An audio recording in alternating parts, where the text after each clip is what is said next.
Fala pessoal, tudo bem? Eu sou o professor Cristiano, sou professor de língua portuguesa. Se você é novo aqui no canal, seja bem-vindo. O meu objetivo aqui é resolver questões de língua portuguesa e te dar algumas dicas de como resolver questões dos assuntos dessa banca, Banca IBAD, que é justamente a banca que fará o concurso da SMTT em São Luís do Maranhão e outros concursos aí Brasil afora, tá? Certo? Ok, de boa. Então, como é que nós vamos trabalhar? Você vai pausar o vídeo, tentar responder e depois acompanhe aí a minha resolução das questões. Já vou te pedindo que você dê o seu like, que você comente e principalmente que você se inscreva. No final do vídeo me diga de onde você está assistindo, qual é o bairro, qual é o lugar que você está vendo esse vídeo. Tá certo? Meu objetivo aqui é principalmente resolver questões, tá? Não vou aprofundar nos assuntos, mas principalmente resolver algumas questões dessa banca para te ajudar no seu concurso. Ok? Tá preparado? Então vamos lá. Olha só, primeira questão aí para você. Vou colocar aqui meus óculos para acompanhar melhor com você. Certo? Então olha só. Identifique, tá? O processo de formação da palavra destacada na seguinte frase. A gente nem precisa ler aqui a frase toda, né? Mas a gente pode, ele está pedindo que a gente diga qual é o processo de formação da palavra fidalgo. Para começar, se você nunca estudou, pega logo o seu caderno, se você nunca estudou esse assunto chamado processo de formação de palavras, então anote aí. Processo de formação de palavras, estudar. Eu vou resolver as questões aqui e se de repente tiver algum assunto que você... Ah, professor, ainda não sei isso. Então, anote para que você estude mais. Certo? Ok. Então, o processo de formação de palavras na língua portuguesa, ele se dá por, digamos, 3 caminhos. O primeiro caminho é o caminho da derivação. Ou seja, uma palavra surge, uma palavra se forma a partir de uma outra que já existe. Certo? Esse é o processo de derivação. A gente tem derivação prefixal, que é quando se tem um acréscimo do prefixo. Por exemplo, existe a palavra fiel e eu coloco o prefixo infiel. Então, uma nova palavra se formou com um acréscimo de prefixo. Então, existe derivação prefixal, sufixal, parassintética, derivação prefixal e sufixal, derivação imprópria e derivação regressiva. Ok? Esses são os processos de derivação. Nós também temos os processos de composição. São 2 processos. O processo de composição é o seguinte: eu tenho 2 tipos de formação de palavras. Enquanto na derivação eu tenho um radical, que são acrescidos ali a ele prefixos, sufixos e tudo mais, na composição eu vou ter dois radicais, 2 ou mais radicais, ou seja, 2 palavras se juntam, 2 ou mais palavras se juntam para formar uma nova palavra. Por exemplo, a palavra guarda-roupa. Eu tenho aí o verbo guardar e a palavra roupa. Essas 2 palavras se uniram para formar uma terceira, que é o nome de um móvel. Ok? Certo? De boa? Tranquilo? Então, isso é o processo de composição. No processo de composição, eu tenho 2 tipos. Composição por justaposição e composição por aglutinação. Justaposição é quando não há perda de elementos. Por exemplo, guarda-roupa. Não houve perdas e nem mudanças sonoras na palavra. Ok? Não houve perda de elementos. Guarda-roupa, por exemplo. Não teve ali uma mudança. Certo? Bem-estar. Não houve ali. Não houve perdas e nem mudança sonora. Agora, por exemplo, a palavra aguardente. Eu tenho a palavra água mais a palavra ardente, que quando se uniram para formar essa terceira palavra chamada aguardente, houve perdas de elementos e mudança sonora. Aguardente. Então, não foi nem tanto sonora, foi mais mesmo nos elementos da palavra. Então, esse caso eu chamo de aglutinação.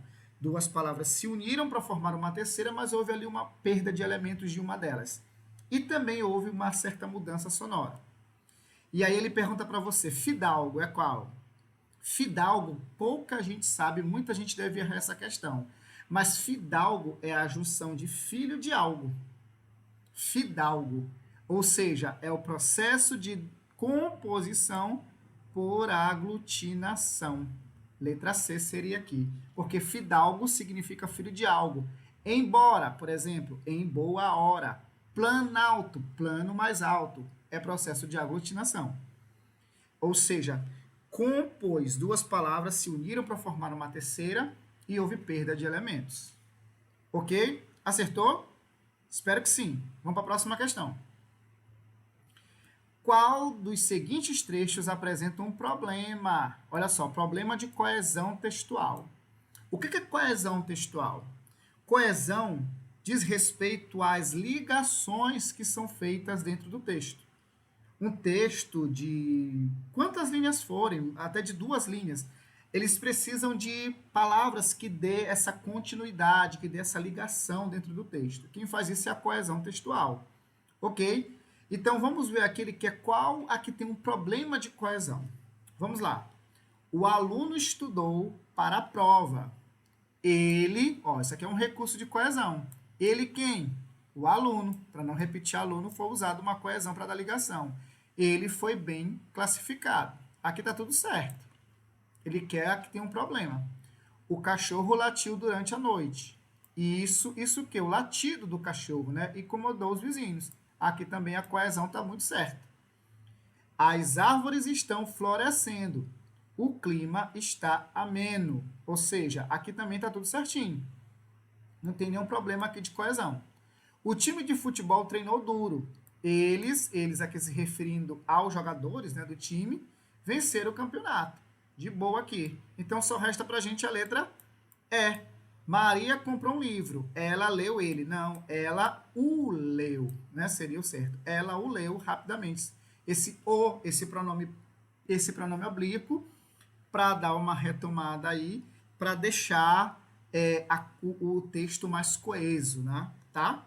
Ela leu ele. E outra coisa, pronome reto não funciona. Pronome pessoal do caso reto não funciona como complemento. Certo? Ok? Então, aqui, ela o leu, seria. De boa, acertou? E aí, já acertou quantas? Tá gostando? Tá conseguindo entender? Você tá estudando mesmo ou você tá só aí admirado? Meu Deus, esse professor é tão bonito, eu não consigo me concentrar na aula. Presta atenção. Foco aí nas questões, não no professor.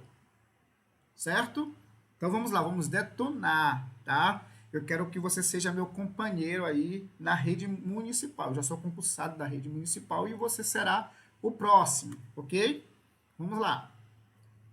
Na frase, o silêncio falava mais alto. O silêncio falava mais alto. Qual a figura de pensamento está presente?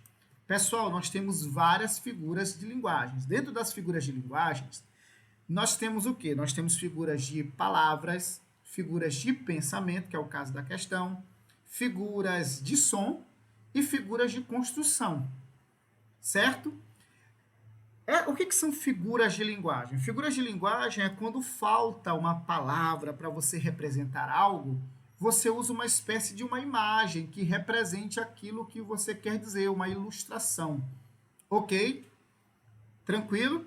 Então, por exemplo, você chega ao médico, aí você diz assim, doutor, eu tô com uma dor. Aí o doutor pergunta para você, como é que é essa dor? Aí você diz, é uma dor como se tivesse uma agulha perfurando meu peito. Você está usando uma figura de linguagem para que o médico consiga entender como é essa dor que você tem. Tranquilo? Nesse caso, ele quer uma figura de pensamento. E aí ele tem aqui algumas, tá? Anota. Esse já é o terceiro assunto. Nós já vimos aqui, olha os assuntos que nós já vimos. Processo de formação de palavras, coesão textual e agora figuras de linguagem dentro de figuras de pensamento agora. Não sabe o que é? Anota para estudar mais sobre isso. Ok? Então, primeiro vamos conhecer essas figuras que ele trouxe aqui. O que é o eufemismo? Eufemismo é quando você quer suavizar algo que você vai dizer que é muito chocante, algo que é muito duro. Por exemplo, para não dizer que alguém morreu, você diz, ele partiu dessa para melhor. Para não chamar alguém de mentiroso, você diz, ó, ele faltou com a verdade. Para não dizer que alguém é feio, você diz, ele é desprovido de beleza. Isso é eufemismo, você suaviza. Prosopopeia ou personificação, que às vezes aparece esse nome, mas às vezes aparece o outro. Prosopopeia ou personificação é quando você atribui características, principalmente, como é que eu posso dizer, linguagem, sentimentos, ações de seres humanos a seres irracionais. Ok? Por exemplo, a cadeira gemia quando ela sentava. Gemer é uma ação humana que foi atribuído à cadeira. Ok? A lua me traiu, a música lá da Joelma, né? A lua me traiu. A lua não trai. Trair é uma característica, né, dos seres humanos. Então, isso é prosopopeia ou personificação. Elipse é quando você omite um termo que é facilmente identificado na frase. Por exemplo, no fim da festa, pratos e sujeiras pelo chão. Foi omitido aí a palavra havia, porque é facilmente reconhecida pelo contexto. Isso é elipse, é quando você omite um termo que é facilmente encontrado ali. Ok? E antítese, o que é? Antítese é o uso de palavras opostas, palavras antônimas. Palavras antônimas são palavras opostas. Quando você usa palavras que são opostas de sentido, isso é antítese. E gradação é quando você tem uma sequência de ideias, uma sequência, um encadeamento de ideias. Nesse caso aqui, a gente tem aqui, ó, o silêncio falava mais alto. Eu tenho aqui, ó, silêncio e alto. Então, nesse caso, eu tenho a figura de linguagem, eu tenho antítese. Por quê? Silêncio é oposto de alto. Então, nesse caso aqui, dá essa ideia de palavras opostas. Muita gente poderia achar que é prosopopeia. Eu também achei logo no começo. Só que aqui eu não tenho, de fato, um ser irracional. O silêncio não é um ser irracional.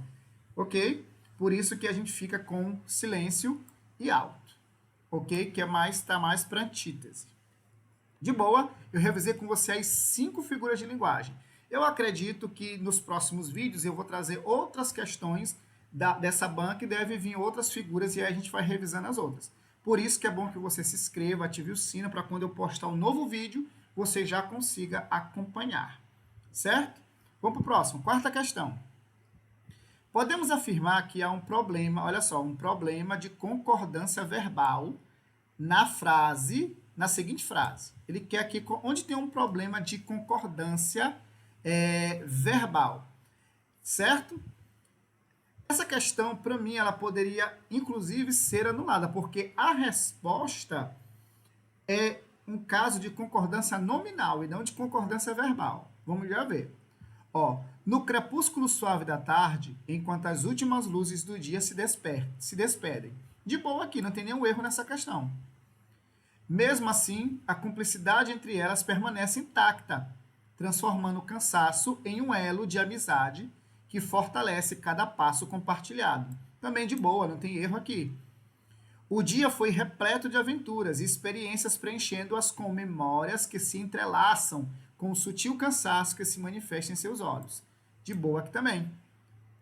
Ainda há espaço para a alegria compartilhada. Também de boa aqui. O erro aqui, gente, está na letra E, que é o nosso gabarito. Ó. Elas estão meia cansadas. Gente, a palavra meia, no sentido de ser um advérbio de intensidade, ela é invariável. Então, elas estão meio cansadas e não meia. Meia só se for a meia que a gente usa para o sapato, ou meia indicando quantidade, tempo, metade. Mas meia cansada. Não, gente, não existe meia. Tá? Nesse caso, a palavra é invariável. Então, seria elas estão meio cansadas. Seria um erro de concordância nominal e não de concordância verbal. Ok? Uma questão que daria aí para entrar com recurso. Certo? Concordância verbal e nominal, colocou aí na sua lista? Não sei nada sobre isso. Não sei as regras de concordância. Já anota aí para você estudar um pouco mais sobre isso. Quinta questão. Na frase, ontem eu vi o atleta correndo rapidamente pelo campo. Qual termo funciona como adjunto adverbial de modo? Olha só, nessa frase aqui, qual deles eu tenho um adjunto adverbial de modo? O que é um adjunto adverbial? Você sabe que a língua portuguesa ela tem dois eixos. Tem o eixo morfológico e tem o eixo sintático, certo? Eixo morfológico e eixo sintático. Por exemplo, o que essa palavra aqui, ontem? Ontem, no eixo morfológico, é um advérbio. Ontem, no eixo sintático, é um adjunto adverbial de tempo. Um adjunto adverbial de tempo.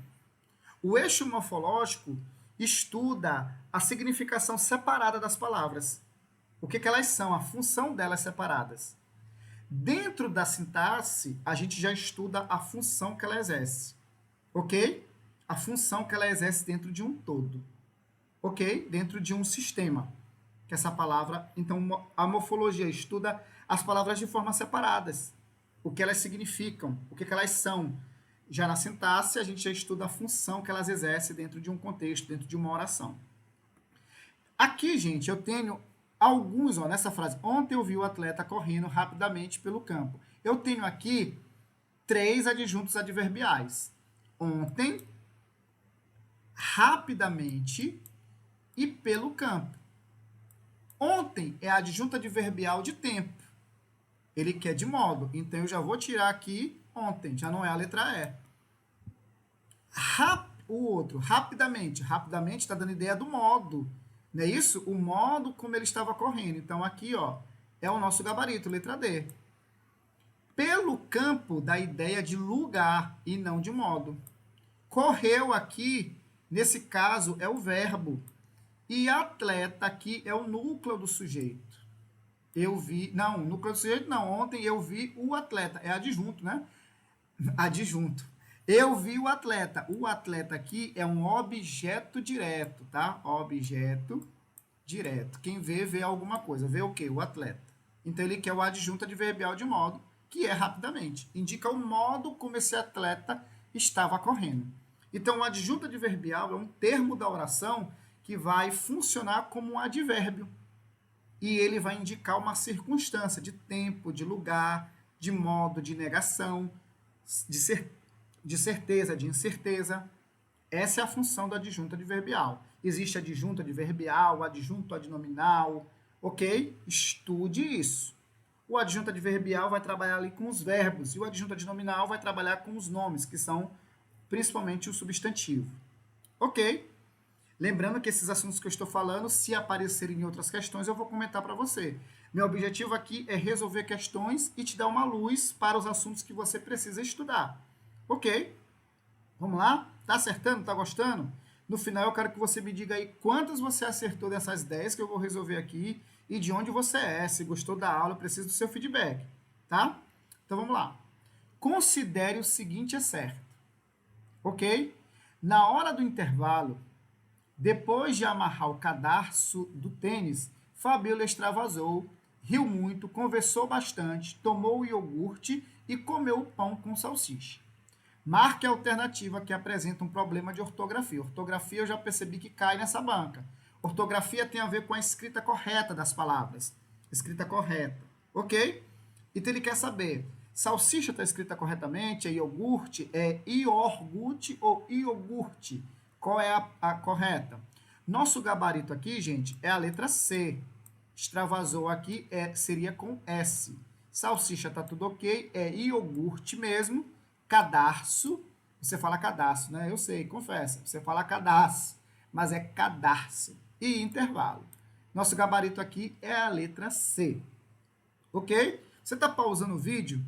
Está tentando responder? Pause o vídeo, tente responder e depois vem com a explicação do professor Cristiano. Tranquilo? De boa? Vamos seguir. 7ª questão. Questão de crase. Ó. Crase é um assunto que para muitos é um terror. Tá? Acerca do emprego da crase, julgue as frases abaixo.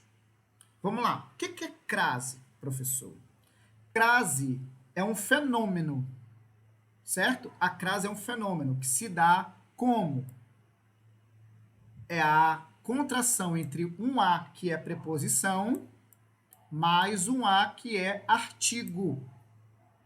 Ou também ela pode acontecer com pronomes demonstrativos, aquele, aquela, ok?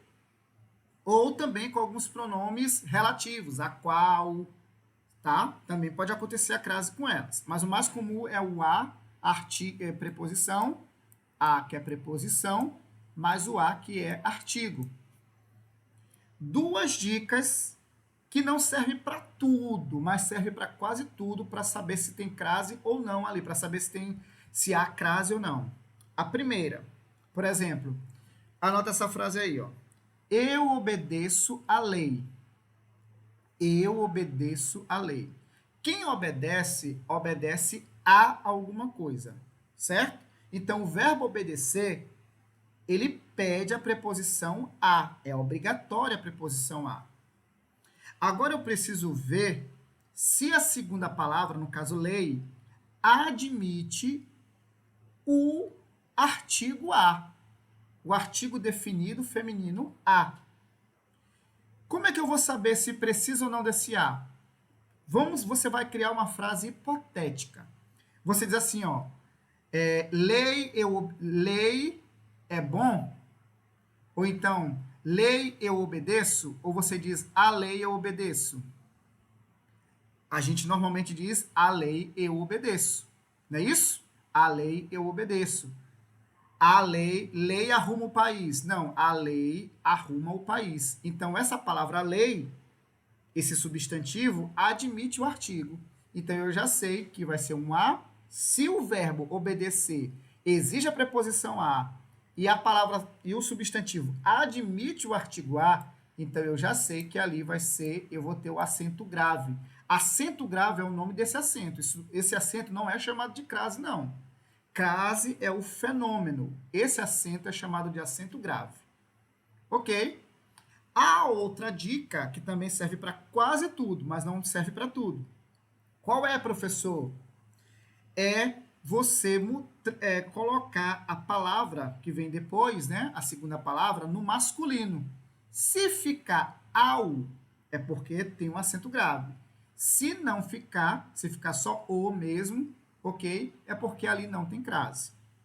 Certo? Não há crase ali. É trocar a palavra por uma masculina. Tranquilo? E aí tem algumas regras básicas de crase, tá? Então, por exemplo, locuções adverbiais, não é nem locuções adverbiais, locuções prepositivas, conjuntivas, tem crase obrigatória, tá? Não tem crase antes de palavra masculina, antes de verbo, ok? Não tem crase. De boa. Tem algumas regrinhas aí que você pode aprofundar depois. Vamos ver essas aqui. Essa aqui, pelo menos, eu vou poder te falar de 3 regras. Se você tem dúvida sobre isso, anote esse assunto para que você aprofunde. Alguém já explicou a senhora? Quem explica, explicou alguma coisa. Alguém já explicou a senhora? E aí, essa crase aqui, ele quer acerca do emprego da crase, julgue, está certa essa crase aqui? Sim ou não? E aí, o que você acha? Alguém já explicou a senhora? Se essa crase aqui, gente, esse acento grave aqui, ele foi colocado para evitar ambiguidade. Por exemplo, alguém já explicou a senhora, é como se não tivesse acento grave, é como se alguém tivesse explicado a senhora. Agora, quando ele coloca o acento grave, é se alguém já explicou a senhora alguma coisa. Entendeu? Se você colocasse assim, ó, alguém já explicou a senhora, é como se fosse explicar a senhora. É como se ela fosse ser explicada. Agora, quando ele coloca o acento grave, está dizendo alguém já explicou algo à senhora. Entendeu? Então, essa crase aqui tá ok. Certo? Ele foi até a igreja. Essa crase aqui, depois da palavra até, ela é facultativa. Ela não é obrigatória. Depois da palavra até. Certo? Então, vamos lá. Às 8 horas, o despertador toca. Então, nesse caso aqui, ó, indicando esse tempo aqui, ó, às 8 horas, essa locução aqui dando ideia de tempo, essa crase também, ela pode acontecer. Então, eu tenho aí 1 e 3. Nosso gabarito é a letra B. Mas por que não a 2? Porque a 2, primeiro, porque ó, não é só a 3 que está correta, não é só a 2 e a 3, certo? Não é só a 2, e as 3 não poderia ser, por quê? Porque aqui é um caso facultativo, ok? Pode ter ou pode não ter, certo? Então, nosso gabarito letra B. Ok? Vamos lá. Em qual das alternativas a palavra luz é utilizada em sentido figurado? Ó, luz no sentido figurado. A gente está falando aqui de palavra no sentido conotativo. Não dá nem para eu escrever aqui, né? Então, as palavras elas podem estar no sentido denotativo, coloca aí, ó, denotativo, ou elas podem estar no sentido conotativo. Denotativo ou conotativo. Denotativo é quando a palavra está no sentido próprio da palavra. Isso é sentido denotativo. Quando a palavra está no sentido figurado, nós dizemos que ela está no sentido conotativo, com C. Ele quer aqui, ó, onde a palavra luz está no sentido figurado, não no sentido próprio. Então, vamos lá. A luz do sol ilumina a sala. Luz aqui está no sentido próprio mesmo dela. Então, não é essa, ele quer no sentido figurado. Ele teve uma ideia que trouxe luz ao problema. Luz aqui é o nosso gabarito. Luz aqui está no sentido figurado. Trouxe solução, né? Está no sentido figurado aí, no sentido de trazer solução, resolução. A luz piscou durante a tempestade. Aqui, luz está no sentido próprio mesmo, denotativo. A luz amarela indica precaução. Luz também aqui em sentido denotativo. O farol emitia uma luz intensa na escuridão. Luz aqui também no sentido próprio. Então, denotativo é o sentido próprio. Conotativo é o sentido figurado. Nosso gabarito é a letra B. Tranquilo? Vamos lá. Nona questão. Assinale a alternativa em que o uso da vírgula está correto. Olha só, onde a vírgula está correta. Ou seja, tem 4 aqui que a vírgula foi colocada de forma incorreta. Vamos ver qual é. Mário foi ao mercado, comprou frutas e legumes. Não, não tem essa vírgula aqui não, tá? Antes do E aqui, tá errado. Ele quer o correto. Pedro estudou para a prova, mas não se sentiu bem. Certinho aqui, ó. A vírgula separando uma oração aqui, coordenada adversativa, tá? Então, tá aqui nosso gabarito.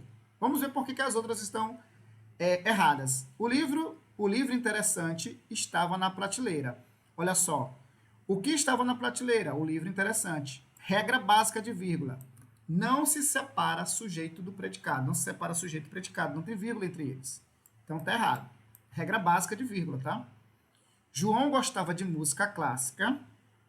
Ele frequenta concertos regularmente.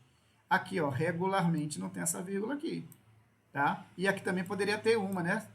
Outro sujeito, ó, João gosta de música clássica, vírgula, ele frequenta concertos frequentemente, tá? Ana comprou um novo celular. Ó, sujeito. Quem comprou um novo celular? Ana. Não tem vírgula entre sujeito e predicado. Não tem essa vírgula aqui, questão, letra errada. Ok? A não ser que seja o vocativo. Por exemplo, se você dizer assim, Ana, vem agora. Aí sim. Ana, vírgula, vem agora. Aí a vírgula isola o vocativo, mas aqui não é um vocativo. Tá? Se tivesse assim, Ana, compre um novo celular. Aí estaria certa a vírgula, mas aqui Ana é o sujeito, não o vocativo. Não um chamamento. Vocativo é um chamamento. Ok? E a nossa última questão, bem interessante, para a gente fazer uma revisão aí, bem interessante. Identifique a classe gramatical da palavra destacada na frase. Fizemos uma viagem incrível. Viagem, gente, é um substantivo. Incrível é uma característica dessa viagem. Qual é a palavra, qual é a classe de palavras que dá característica? É o adjetivo. Letra A. Só para revisar, adjetivo da característica. Bonito, feio, ok? Incrível. Verbo, indicação, estado, fenômeno da natureza. Tá? Normalmente palavras que dão para ser conjugadas. Advérbio indica uma circunstância, tá? De tempo, de lugar, de modo. Substantivo é um nome. Para saber se é substantivo, você vai escrever. Isso se chama viagem, ok?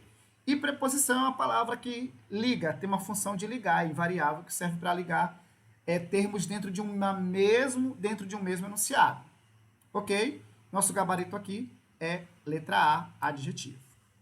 Tranquilo? Fizemos 10 questões aí da banca IBAD, tá? A banca do concurso da SMTT. Espero que você tenha gostado. Diga para mim nos comentários quantas questões você acertou, se você gostou, de onde você é. Não se esqueça de se inscrever e compartilhar aí com o pessoal. Tá certo? Boa prova para vocês e até a próxima.